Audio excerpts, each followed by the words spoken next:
so I wanna make sure I have it. Okay, so let's begin. This is the straight satin. First, I'm gonna trace it out as it is, and for these two patterns that we're gonna create, we're actually gonna have a working pattern. So I want you guys to try the working pattern too. So trace the block as is, all of the markings.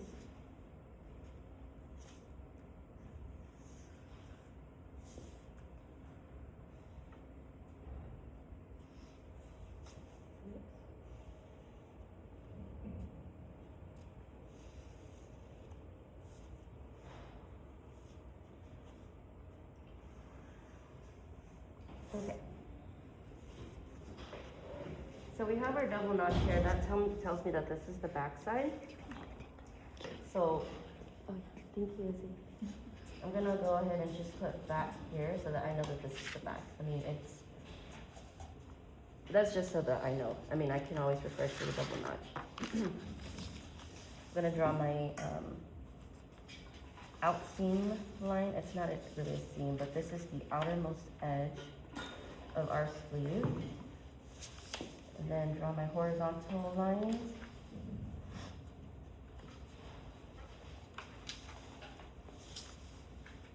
And then first thing I'm gonna do is get rid of the ease here. So if you have your patterns and you wanna test this out, oh, I don't have my, it's okay.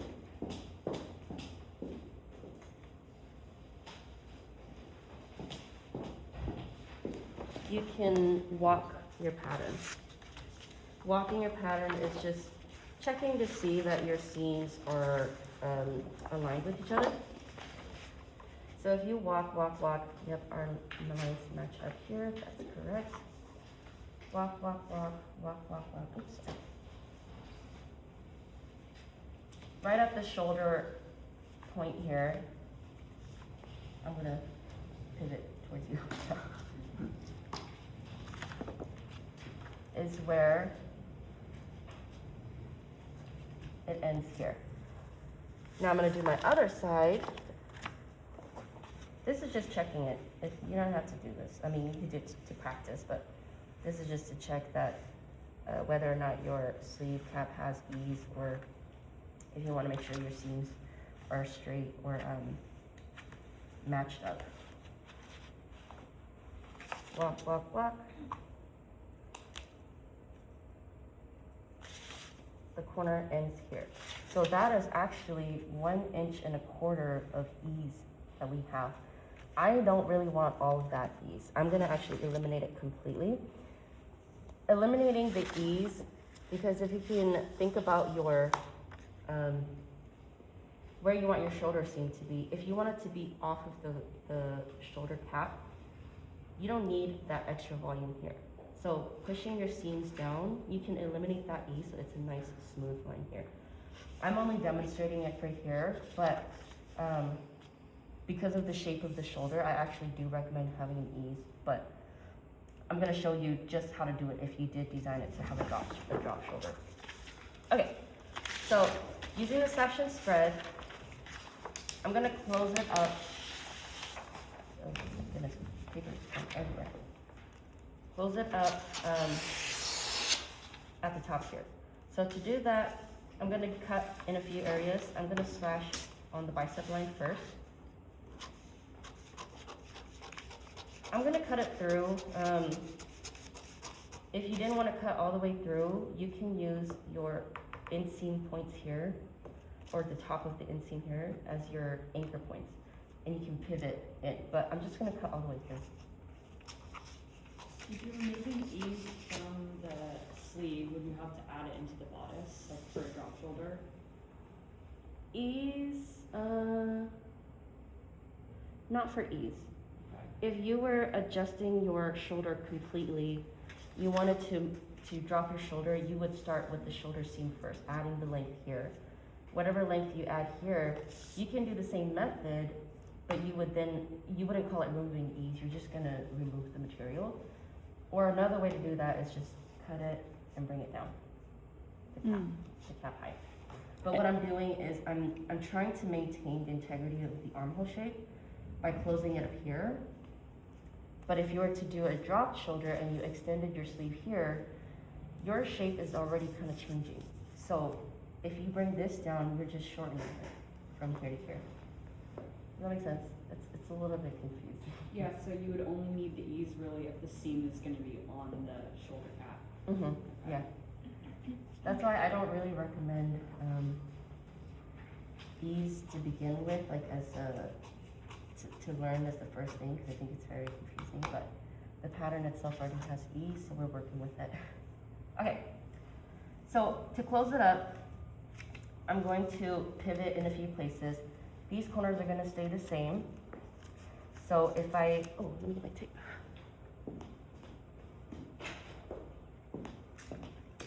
Didn't cut it, I would kind of be able to pivot it around. But I'm gonna close up that 1.5 inch, 1.25, I think, ease here. So I'm gonna go ahead and draw where those lines are, splitting it evenly on both sides. So 1.25 divided by 2 is 3 5/8. So I'm marking the 5/8. 5/8 on both sides. And while I'm pivoting this to close, I'm gonna do that on both sides until my ease closes up at the top. You know what I'm gonna do right now is draw out my line, because I'm gonna cut that away anyway. But I'm getting rid of this, so I don't even need that. I'm sorry, you were cutting so you had 5/8 on each side of the middle seam, and then you were cutting, and then from those 2 points on top. Okay. So this is the center line all the way through, and I'm getting rid of that ease that I measured out here, which is 1.25 inches total. But I'm splitting it evenly so that I can equally kind of blend it in. Because you're getting rid of Mm-hmm. I see. This point stays here, this point stays here, but I'm gonna close it up, and when I close it up, this is gonna shorten a little bit. So just do your best to kind of line it.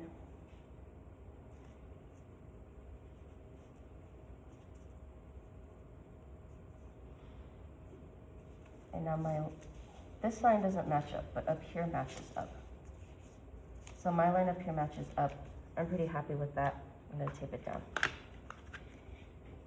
The shape of your armhole is still the same. Oh yeah. We've just sort of reduced the height, We reduced the There's a- height. the extra fabric there in the shoulder. And this close up. Now, if you wanted to do the opposite and you wanted to add ease, you would go up. So you would increase the height of it and bring out the sleeve cap width until your desired added ease. But yeah, that's how you reduce the ease.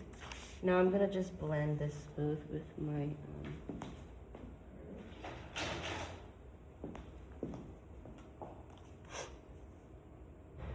your sleeve cap then got smaller and got shorter.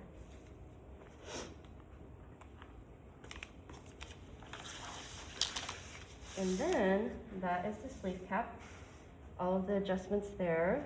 Now we want to reduce our sleeve opening. So down here, Curly measures 12 3/4, and we want to reduce it to be 9.5. So 9.5. I'm gonna use this measurement to measure equally on both sides. So 9.5 divided by 2 is 4 3/4. Is that right? Mm-hmm. So from this line, 4 3/4, measure out, make a mark, measure out, make a mark, and that reduced it to be that point. Now I'm going to, I'm sweating, guys. Oh my gosh. It is very long. Is it just me? Okay. Now I'm just gonna taper it. Taper it from my bicep line here.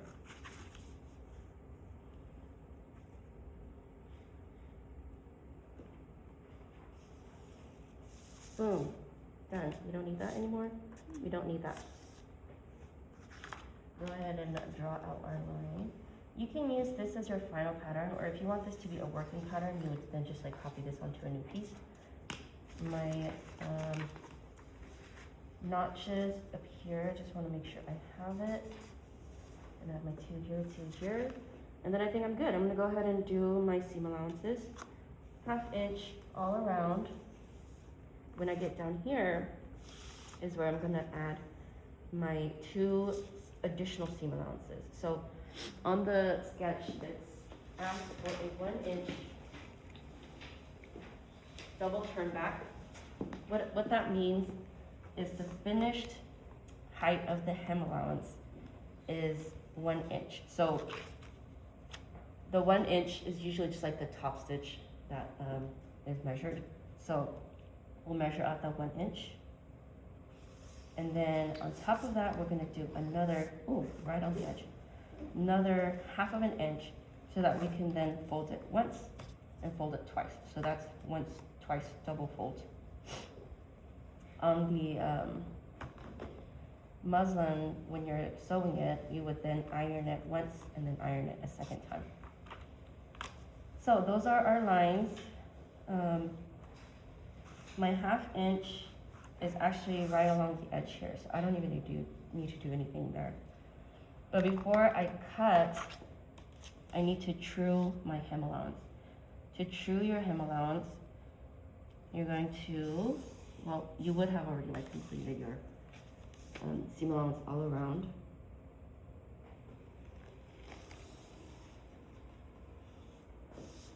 Do you want to see those true lines on the pattern? It will Or just be. the 90 degrees? So this is a different way to true it. I'm gonna show you guys right now. So this truing is important for like when you have a very tapered sleeve and you have a finishing that needs to fold up. So you kind of need to correct the seam allowance edge so that when you fold it up, it doesn't naturally curve in. You're allowing room for here so that when it folds up, where it's being tacked down up here will kind of be the same width. So to do that, did that make sense? A little bit. Well, so your sleeve What I see. tapers, yeah, the sleeve tapers so into the seam allowance.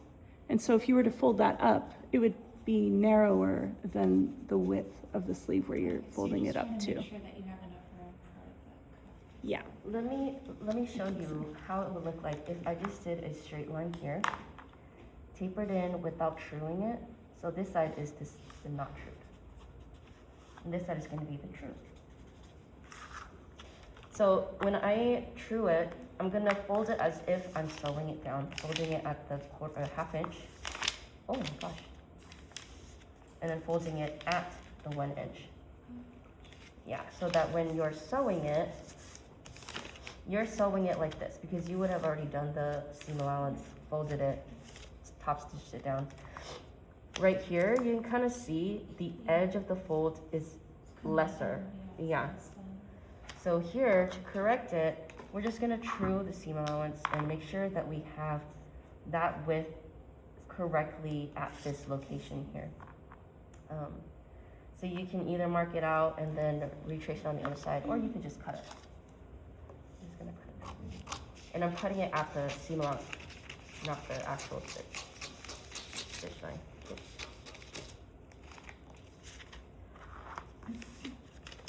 And so it looks like it kind of has a little zigzag on the side. And if I hadn't done that here, when I did sew it, it's gonna pucker right at the top stitch line. So I'm gonna go ahead and correct this side as well.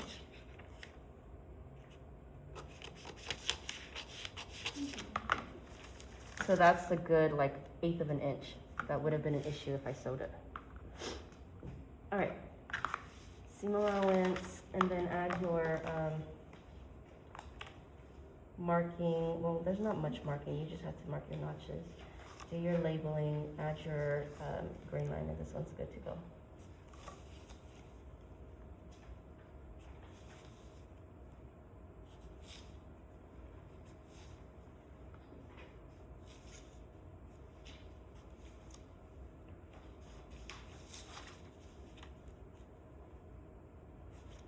This is it. This is it for the straight.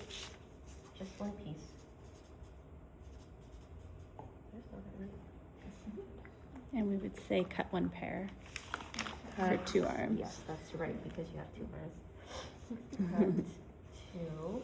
But we're only cutting one, right? But we're only cutting 1 for this assignment. But I do want you guys to cut 2. Go ahead and cut 2. Say cut 2, because usually you will be cutting 2. Not one pair. Mm-hmm. Oh, do you say 1 pair? Some people say that. Oh. Yeah. Yeah. Some people, okay, that's the other way to distinguish it. If you say cut 1 pair, that means you're cutting it as like a mirror, right? Exactly, Okay. because they're not the same. Mhm. Like the left is going to be mirroring Mhm. your right, but I don't know what's standard. I In kind of just industry. learned to say cut 2 because Okay. I think it's pretty, Self-explanatory. yeah, self-explanatory that you want it to be kind of opposite on both sides. Okay. So just to be clear on the pattern development card, it would just, you want it, like, even though it's 2 different ones, you just want it to both say cut 2. For the pattern, like Yeah. to write down. Yeah. Yeah, I would just say just cut 2 Okay, just, Yeah. I just wanted to. because we've been doing that for the past few assignments. Yeah, sorry Okay. to Oh, no, no. throw But in some a- people do say like that, but that's usually